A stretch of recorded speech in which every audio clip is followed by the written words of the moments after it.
As Travel Television wraps up our third year of production, we present to our audience this month one of our favorite stories about volunteerism in New Orleans.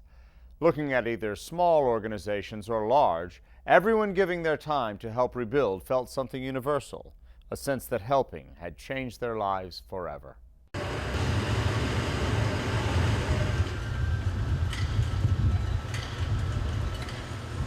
Working through the D.C. Baptist Convention, Reverend Fred Herring facilitated Fort Foot's work in New Orleans with Noah Rebuild. I went to work with the people that are located in Noah headquarters down here. And when I contacted them, I told them I needed an African-American church that all people could work with while they're down there. In return, they located a church, Reverend Edward Scott, at the Christian Fellowship Baptist Church. And that is the church, one of the churches they're working with right now. And that came about because Reverend Lyle showed an interest in coming down here not only to work with African-American church, but work with other churches too. But one of the things we want to make sure of doing is that we did work with people who are located in Ward 9. The church in the lower 9th Ward is headed by the Reverend E.B. Scott, Jr. The mission group is also in St. Bernard's Parish hanging sheetrock at Hopeview Baptist. The city of New Orleans said in order to collect the black bags, we can't have it on private property. So we have to put it out on the curb, and then they're gonna come back out and pick it up. We gotta move the black bags out there so they'll be able to discard it. And in East New Orleans, they're moving trash and putting up new walls at Lake Forest Baptist. The importance of this whole trip is to understand from the beginning that our work is not really just come in an area and just work. The importance of the trip is that we evangelize people and bring people to Jesus Christ. Reverend Herring says they want to encourage other churches, especially African-American congregations, to become involved in New Orleans and other areas devastated by Katrina. I've seen a number of young people. Fort Foot has 5 or 6 young people here, and some of the other churches have a number too. Do you see any particular significance to the fact that a lot of young people are supporting this project? Yes, I do, because one of the things that we truly can say in Fort Foot Baptist Church is our goal is to lead the young people to Jesus Christ and help them also go out and lead other young people to Christ. The younger members of Fort Foot include Channing Nash, soon heading off to college, Samoris Hall Jr., Lewis King Jr., and Ron Langley Jr. I think that we should share with others who don't have as much, and come down here and seeing homes just wiped away just blew my mind. It was really upsetting. I mean, it was just pretty sad. Like, you can see the steps, but there was no home, and I just felt that is something we need to do. You really need to know what you have, because a lot of what I've seen so far is really devastating, and I'm just thankful that I have a home to go to every night. I have running water. I can take a shower, go to the bathroom when I want to, where I want to. Just be grateful for what you have. Anything that has touched you emotionally that you've seen so far? I mean, well, yes, because today, before we even got started, a lady asked us to pray for her. Yes. And pray for her and this guy named Frank, because his power is out and he's on a respirator. Yes. So that really touched me this morning. Kind of take stuff for granted where we live, where, as a matter of fact, right before we came, 4 feet of water flooded my basement. And we were struggling because it was mold, and it was like, when I got here, 4 feet is nothing compared to my whole house being gone, so it was something serious. A youth minister at Hyattsville's Emmanuel Covenant Church, Kwesi Williams, is encouraged by the number of young people here to work. I think it's significant because it shows that they're compassionate, and what we see and what we experience, especially being from the D.C. area, is we see a portrait of young people that don't care. That don't care about humanity, that don't care about other people, that don't care about their neighbors. But when you come down here and you see all of the young people that have come, you recognize that they care, and you recognize that there is an influence in their life that makes a difference. And so then The September 11th National Day of Service and Remembrance is the culmination of a 7-year effort started by 9/11 family members and support groups to establish the Service Day as a way to honor the victims and heroes, and to rekindle the spirit of unity and compassion that followed the attacks. September 11th was officially recognized as a National Day of Service and Remembrance by the Edward M. Kennedy Serve America Act, passed with strong bipartisan support and signed into law by President Obama in April 2009. The first officially designated September 11th National Day of Service and Remembrance was marked by service projects in all 50 states, with tens of thousands of volunteers turning out to paint and refurbish homes, run food drives, spruce up schools, reclaim neighborhoods, and support and honor veterans and first responders. Hi, I'm Mike Laners, and I'm the Chief Operating Officer for the Armed Services YMCA, which is headquartered right here in Washington, D.C. And we are at the 9/11 National Day of Service and Remembrance.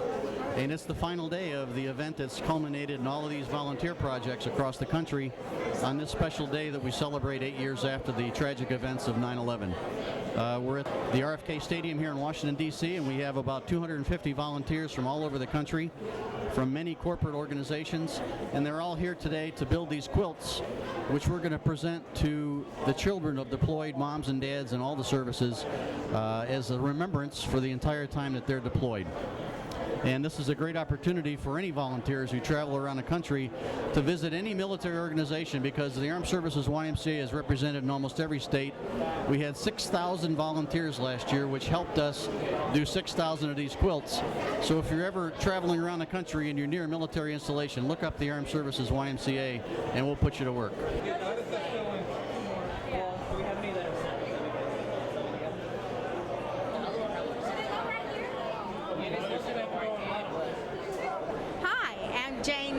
I came here from Charleston, South Carolina. I actually traveled to volunteer. My daughter lives here, Abby, and she works for a company that represents the Armed Services YMCA and all that they do for the children and the families of the Armed Services. And this is DC Cares, which is the volunteers coming together on 9/11, the day that was declared a day of service. And I traveled here from Charleston, South Carolina again because my daughter was here, and I like the cause. I've not traveled before specifically to volunteer to do something, and I really, really like it. I like meeting all the people. These are all different companies who organize volunteers as well.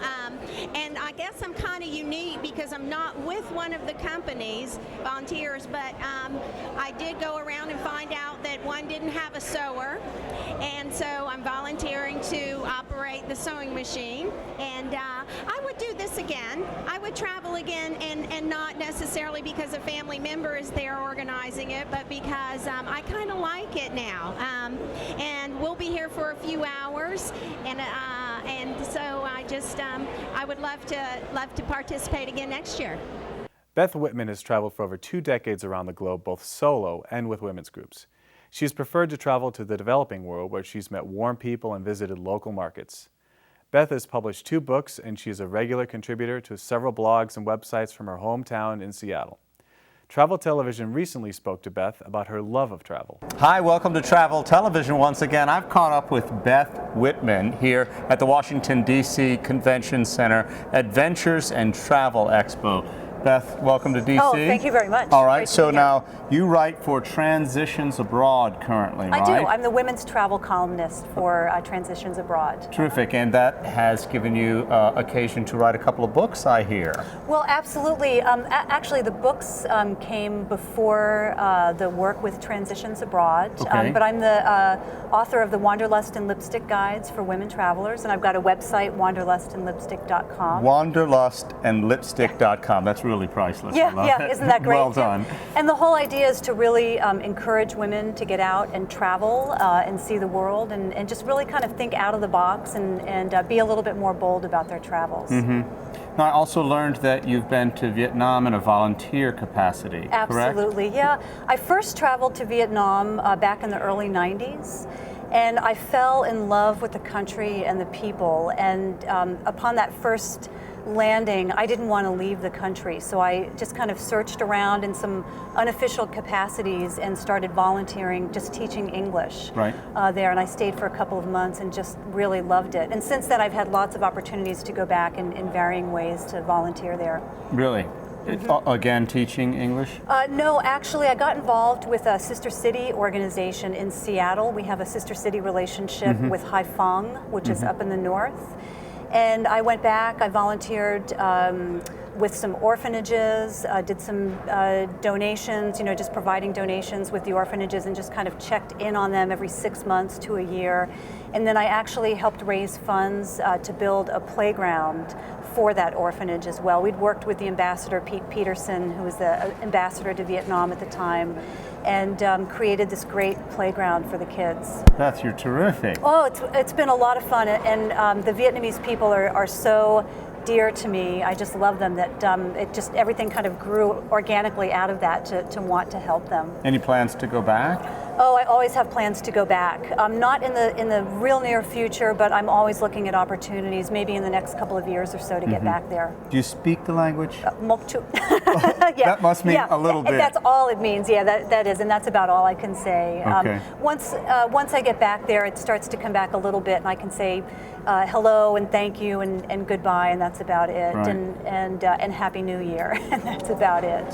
So what is on the horizon for you in the future? More of this volunteerism? Absolutely, yeah. I actually lead tours to Bhutan and to India, and the most recent current trip that I'm doing to Bhutan, we're actually going to be donating books to school children there. And then when I bring a group of gals to India, we're going to be actually volunteering at an ashram for widows. Widows are not treated well in India, so we've carved out some time, about a half day, to help out these widows in these ashrams. They're not, in general, they're not well taken care of. So I'm really looking forward to diving a little bit deeper into the culture by doing that. Well, I'm sure the people there will really welcome you. I think we're really lucky in this world to have a Beth Whitman. Oh, that's awfully nice of you. Really? Yeah. Well, great to meet you, Beth. Thank you very much. Great to meet you too. Yeah, thank you. Charlie Abel reporting for Travel Television. Friends and neighbors come to help in the Gulf Coast. Estimates of volunteers in the first year exceed 500,000. The scope of the problem will need twice that number in the next year. Volunteers are the fuel that's going to rebuild the Gulf Coast. It's just devastating. You can't put it into words. You have to come down and experience it and help.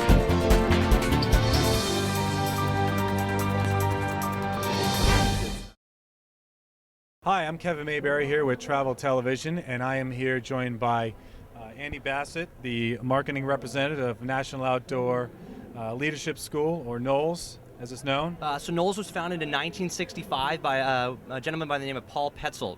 And he brought this idea of wilderness education to the United States and didn't have anybody to teach the courses. So he came up with the idea of the National Outdoor Leadership School to teach people technical outdoor skills, leadership techniques, and then environmental ethics. How are we going to be able to be comfortable, ethical, and responsible when we're outside? We'll take people from a novice level in some regards, when they've never even put a backpack on their back, and we'll teach them really the roots of it, how to put your pack on, how to walk with it, and through that progression we'll be able to teach and develop competency of our students. What is the bus all about? Well, the bus is our main marketing tool for our organization, and about 4 years ago we decided to put this on the road to increase our people's awareness of the National Outdoor Leadership School.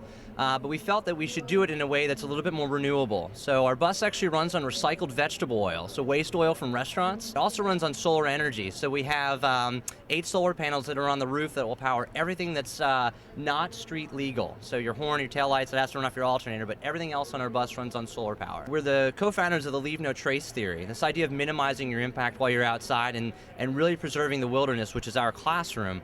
And so we're trying to bring that here into the front country. And again, with this whole idea of transference, taking your skill, moving it into the front country, this is our idea behind that is our bus, is something where people can become a little bit more aware of their impact in the world. We purchased the bus about 5 years ago and did all the conversions that are on here. One of the first is we can actually look down. The floors we're seeing are actually not hardwood, they're bamboo, which is the fastest growing grass in the world. So it's a more sustainable product for us to have on here. And we also added staff housing. For lack of a better term, these are our cubbies and basically where we live.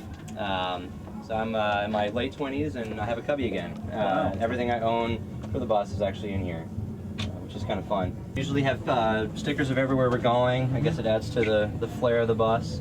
And then behind you is actually our graveyard. This is everyone that's been on the bus with us. And some of the fun stories they've been able to pull throughout the way. How much vegetable oil do you use? So we can hold up to 190 gallons of oil. And it's a 90-gallon tank, a 30-gallon tank, and then we have 5-gallon paint buckets that we'll actually use to pour it into the bus. Yeah. We have 14 of those, so that's 70 gallons there.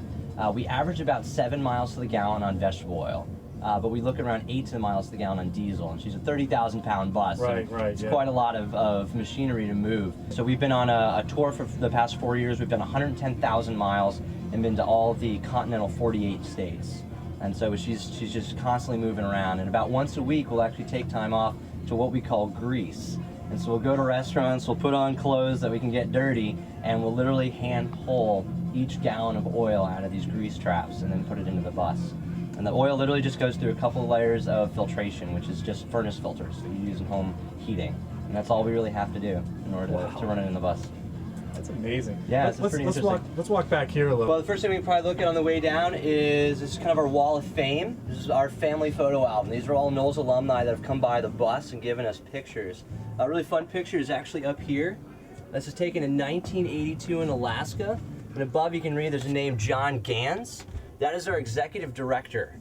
So he runs Knowles. That is his student course. Step back here towards the back as we have some seating that's set up for classroom settings. So we'll go to elementary schools and high schools, and we'll actually have the students come in here and we'll teach class here. So we have a television that we actually will show some Knowles videos. We have some also on climate change and some other things. So we'll educate you a little bit more about Knowles, what we can offer, and then again about personal environmental impact. Basically, you could be in here as your home. Yeah, this is the last year of my life. We're currently sitting in my living room. How long do these solar-powered cells last? How much time do you need to charge them up, and how much time are they going to be good for until they're depleted and need to go through another round of charging? We do have solar batteries. They're actually beneath the bus inside of one of our bays you'd have on a normal tour bus. You put your luggage in, we have our solar batteries there, and we can hold up to 6 kilowatt hours of power. So you figure a 60-watt light bulb, you have 100 of those for an hour, you've just wasted 6 kilowatts. So it's just being very conscious of some of our energy use. But the good thing with us is as long as the sun's up, we're constantly collecting power and restoring those batteries. Danny, this has been fun. Oh, thank you so much, man. Thanks. Welcome to my house. My house is always open to you, man. It's nice. Guys, it's very comfortable in here. Again, Andy Bassett, thanks for joining us and giving us a tour of your house and the classroom of Knowles. And I'm Kevin Mayberry, Travel Television. The National Public Lands Day is an annual celebration of the national parks. In addition to providing free admission at over 350 sites in the national park system, volunteers are solicited to work on projects from planting to maintaining trails. This past year, the premiere of Ken Burns' National Park series on PBS brought more attention to this American treasure.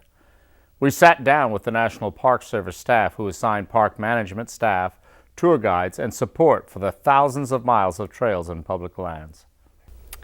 We're here with Bill Line from the National Park Service. Hi, thanks for being here today. Glad to be here, thank you. Can you tell us about some of the parks that Americans can experience? Absolutely. Well, Americans have 392 national park sites, as we use the word sites, in all, actually 49 states. The only state that we don't have a national park is the state of Delaware, but Joe Biden will apparently do something about that. But within the parks, in all of the 49 states, we have multiple uses from a recreational standpoint. One of the things from a trails standpoint that we have is that virtually all of the parks have trails in varying different forms, degree of difficulty. Some are paved, some are not, that sort of thing. We encourage recreation in our national parks. Many of the parks have biking, hiking, our primary activities.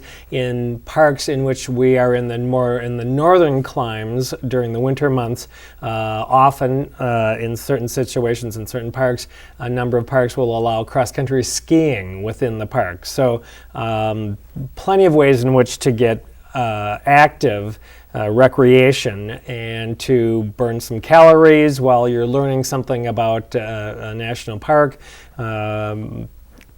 Marsh Billings in Vermont to Mount Rainier in Washington State to Catoctin Mountain Park that surrounds Camp David in the state of Maryland. All of these have trails that can be used as skiing trails and or cross-country skiing trails, and we encourage their use in the winter, but they're open all year round, and recreation is a part of the parks that we want to encourage heavily. Okay, that's great that there's so many that there's to offer for people to do. But how can people give back to those parks that they're enjoying year-round? Well, certainly the National Park Service, all park sites around the country are absolutely welcoming of volunteers. Every single park, all of the 392 parks in the system nationwide, have their own website. You can go to, all will start out as nps.gov/, and you go to the whatever particular park you want to. If the park has two names in its title, such as Grand Canyon, you simply take the G and the R from Grand and the C and the A from Canyon, put them together. We always require 4 letters, so it's GRCA. It'll take you to the Grand Canyon site, for example. On the Grand Canyon site, typically on the left-hand side, there's a hot button in which is labeled volunteers, and that'll give you information on how you can volunteer at Grand Canyon. But all of the parks nationwide, same thing. Everglades, for example, EVER, click on that, click on volunteering, and there's ways in which the website will direct you to contact people. There's an online form that most of the time you're going to need to fill out, but we welcome all volunteers to help not only maintain our trails, but for a whole bunch of other reasons. You have a national day, the Public Lands Day, for volunteers to come out and give their services. Absolutely. Can you tell us about that? Absolutely. National Public Lands Day, it's not only the National Park Service, but all of the agencies within the Department of Interior as land management agencies celebrate National Public Lands Day. It's typically the very end of September. And it's a day, at least for the Park Service, in which we ask people to come out, volunteer. Again, that's maybe pruning trees, that may be picking up trash, that may be tidying up trails, that may be in trails where we have horseback riding, where we're helping to clean up horse manure, that sort of stuff, so that we don't attract certain animals or insects, that sort of thing. But again, National Public Lands Day is a way in which it's really designed so that Americans can give back and make a contribution, a meaningful contribution to the betterment and the further enjoyment of our public lands, of which national parks are a part of. All right, great. Well, to find out more information about National Public Lands Day and all of the great parks, visit nps.gov. Zach Rosenberg and Liz McCartney, 2 Washington public defenders, came to volunteer in 2006 for a week of cleanup. Moved by what they saw, they returned in April 2006 and formed the St. Bernard Project, a nonprofit rebuilding organization helping the residents of this parish. Thousands of volunteers joined them in rebuilding houses and helping families move back into their beloved homes. Hi, my name's David Chung. Originally from Canada, but I've been down in St. Bernard Parish for the last 15 months or so, 16 months. My name's Victoria Fox. I am from Ocean City, Maryland, and I am working with AmeriCorps and CCC. I am down here in the Gulf Coast helping rehab gutted houses. So I first came down here planning on volunteering for 2 months, but this is my first time volunteering, so I found I really liked it down here. Not only the work I was doing and the sort of good feelings you get from doing the work, but I fell in love with sort of the people of the parish.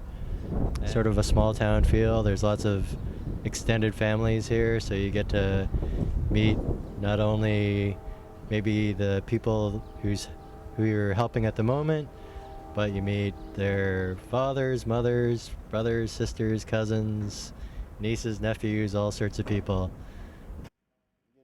The St. St. Bernard project is, I think it's a really good project. They work with families and elderly to help them get back into their houses. Okay, I'm working on St. Bernard's Parish, and when I got down here I was a little shocked to see the outcome of everything, because on the news you really don't see how horrible it was. You didn't see all the parts of it, so when I got down here it was a really big reality check. My second house I've worked on, this is the Hines house. I've worked on the Moran house too, which is down the street. We've been doing drywalling and in that house because we had to put up walls, and I've done insulation and the mudding to get the drywall ready to be textured and painted, so it actually looks like an actual home. I don't know, I'm just enjoying the experience because the people down here are great and they appreciate everything we're doing, and they deserve it. They've been through so much, but yet they're so kind. So we love me the trailer, and between the trailer and this room, so our project came on. And we had some great, I mean, I've already had over 100 volunteers through here. Oh, great. Crazy to be, I mean, I lived in this room, I mean, we just had just sheetrock, and the rest of the house was studs for like 8 months. Wow. And then to see in 5 weeks, you know, it's just been great. And the people that come through, you know, the good, they get, you know, that what they were saying, what they get out of it, they, you know, they get from the gratitude, or they being able to give back, but they also get a lot of the training, you know, and that's what they're able to come back and do for themselves too, you know. Yeah, come on down. We definitely need your help, and I'm sure you'll find it fun and also, you know, a growing experience. To see volunteer stories, go to www.projectkatrina.